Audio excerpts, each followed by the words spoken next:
kati nno we naviiriddeyo mu cabinet kubanga navuddeyo nensala neŋŋenda alina mugongo okutuuza olukiiko oluteekateeka olunaku lw'abajulizi olw'omwaka guno naye nga we naviiriddeyo nga buli muntu akkiriza nti ebibuga ebyo ebyalondeddwa 9 bisaanidde naye n'ebitaano ebyasoose okusengejjebwa ebinateekebwa mu nkola mu first phase era nabyo ddala nga byebyo ebyeteeseteese ate era nga waliwo n'ebintu ebitambula ebigenda mu maaso kati nga hoima eriyo amafuta tugenda kukolayo n'ekisaawe ky'ennyonyi Fort Potro batourists bagendayo bangi nnyo eriyo minerals eriyo waliwo ebibuga ebyo bye twalabye ng'ebyo bisaanidde naye Minister of Finance yatugambye nti okubiteeka mu nkola kujja kubeerawo mu 2021 so si 2019 2020 so ne wabeerawo n'ebibuga ebirala ebijja okujja mu 2024 oba oliawo 2023 2024 kyetaagisa ne tutambula nga twekakasa nti tetujja kuteekawo bibuga ate bireme kubeera ne infrastructure n'ekirala waliwo ebibuga ebirala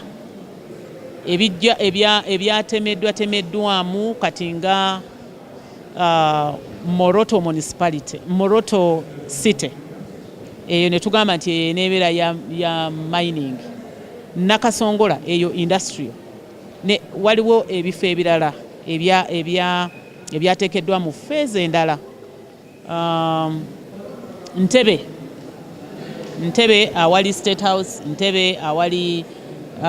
airport Ntebe nayo ekuze naye ekikulu kya byonna tetwagala kibeere fashionable okuteekawo ebibuga ebyo cities ezo as a fashion twagala ebibuga ebinayambibwa nebikola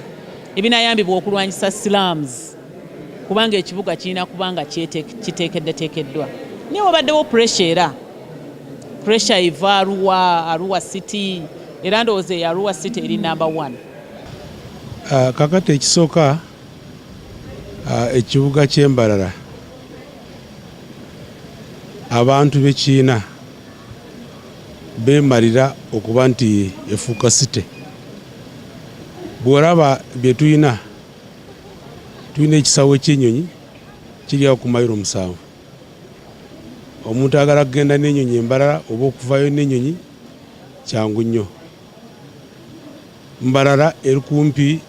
ne National Parks eya Queen Elizabeth n'eya Bwindi kati ne tuwalisiboka abarambuzi boka abagala kugenda mbefeeyo babeetaaga hotels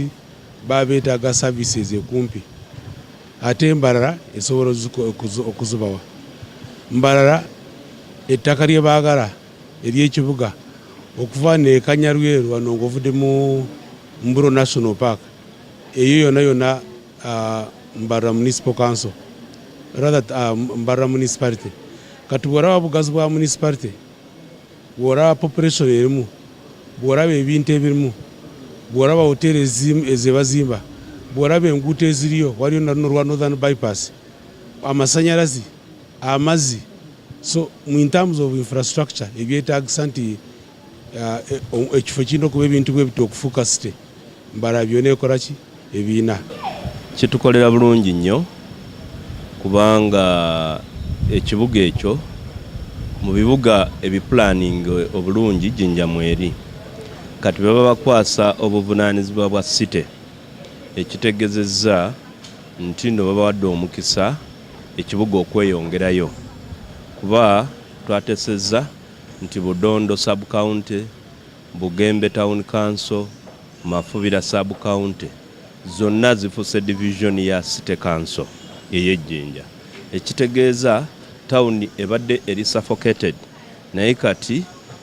ekikulu ekisingamu ti town yagenda okweyongerayo emabega I mu maaso nga bantu investors bennyini beyongera okujja mu kibuga. Ekintu kyokubiri ekisingira ddala obukulu kye bayita physical planning. Omanyi Jinja erinamu municipal council ebaddemu town councils ebaddemu sub counties ne district.